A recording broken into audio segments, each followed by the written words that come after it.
আরজিকর কাণ্ডের প্রতিবাদে দ্রুত দোষীদের দৃষ্টান্তমূলক শাস্তির দাবিতে সোচ্চার বিভিন্ন জেলার স্কুলের খুদে পড়ুয়ারা।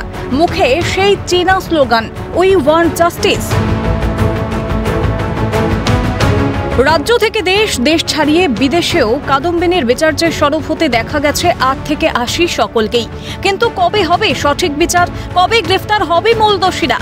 প্রতিবাদ এখনো জারি। বৃহস্পতিবার সকাল 10টা থেকে প্রতীকী মৌন অনশনে বসেন পূর্ব মেদিনীপুরের পাঁশকুড়ার স্কুল পড়ুয়ারা। চলবে বিকেল 4টে পর্যন্ত। এরকম মর্মান্তিক ঘটনা যাতে আর না হয় তার শাস্তি চাই আমরা, যারা তার সাথে এরকম করেছে। আমরাও রাস্তায় বেরোই, আমরাও ছাত্রীর, আমরা চাই তাদের জন্য শাস্তি হোক। We want justice. এদিকে বীরভূমের বানিয়র উচ্চ বিদ্যালয়ের পড়ুয়ারা বিদ্যালয়ে প্রবেশ না করেই গেটের বাইরে জমায়েত করেন। বিভিন্ন স্লোগানে মুখরিত স্কুল সহ বীরভূমের বানিয়রের গোটা গ্রাম।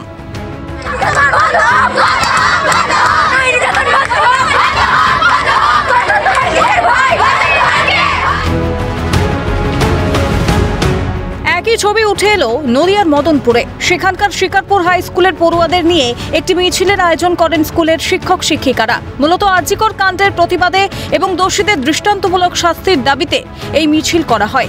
শিকারপুর হাই স্কুল থেকে শুরু হয়ে শিকারপুর চৌমাথা পর্যন্ত যায় মিছিলটি। প্ল্যাকার্ড হাতে মিছিলে সামিল হয় শয়ে শয়ে পড়ুয়ারা।